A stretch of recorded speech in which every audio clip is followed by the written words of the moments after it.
Amincin Allah ya tabbata a gare ka miji na gari, abokin rayuwata, ɗan lelen zuciyata. Yau rana ce ta farin ciki ga dukkan musulmai. Rana ce da muka daɗe muna yi wa tanadi.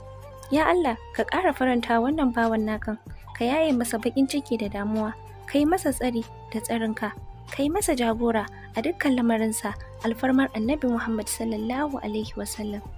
Barka da sallah hubbina. Fatima Zahra, ba zan iya misalta soyayyar da nake miki ba.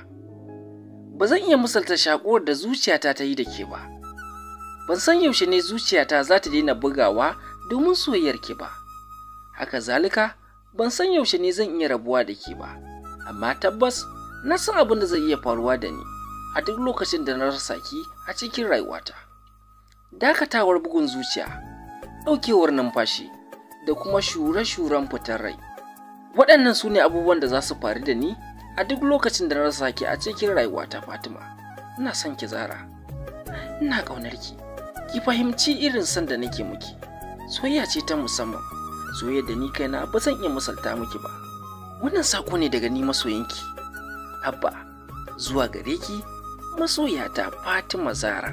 Barkanki da sallah. Da fatan kin yi sallah lafiya. I love you so much.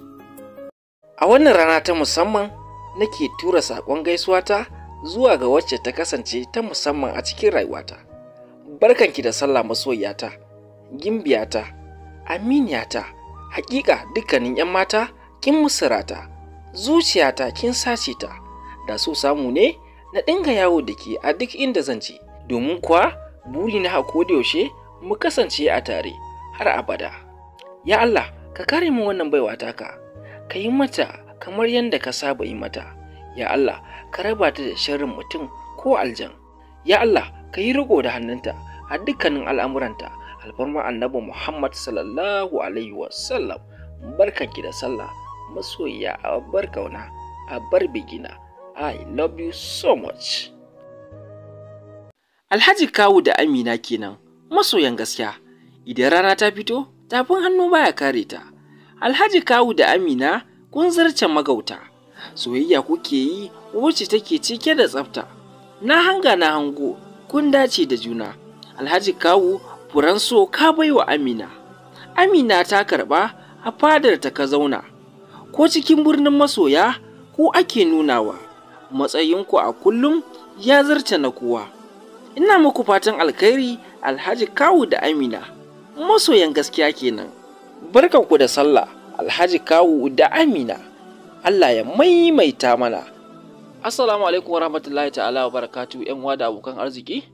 Ga masu yi min comment akan cewa suna so a yi musu irin wannan bidiyon, to yanzu dai ga dama ta samu. Ga wanda yake da bukata a yi masa irin wannan bidiyon, sai mini magana ta private ko kuma ya duba kan profile ɗina, akwai namba na, sai mini magana ta WhatsApp. Na gode sosai. Naku Real Tash 4, mai alfahari da ku a koda yaushe.